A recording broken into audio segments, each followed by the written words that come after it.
Hello trader, this is Paras. Welcome back to our channel.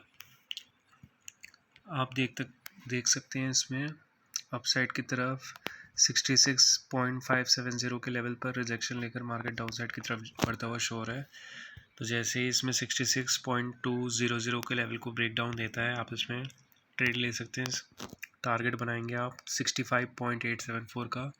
Next target होगा 65.618 का। Last target होगा 65.417 का। Stop loss level रहेंगे इसमें आपके 66.270 का स्टॉप लॉस लेवल रहेगा।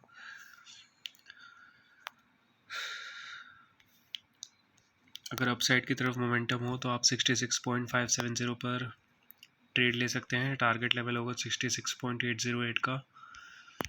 नेक्स्ट टारगेट रहेगा 67.086 का। स्टॉप लॉस लेवल रहेंगे इसमें 66.497 का स्टॉप लॉस लेवल रहेगा। आप अपने रिस्क रिवॉर्ड रेशियो मेंटेन करके इन फाइनेंशियल एडवाइजर सलाह लेकर ही ट्रेड करें। Thank you so much.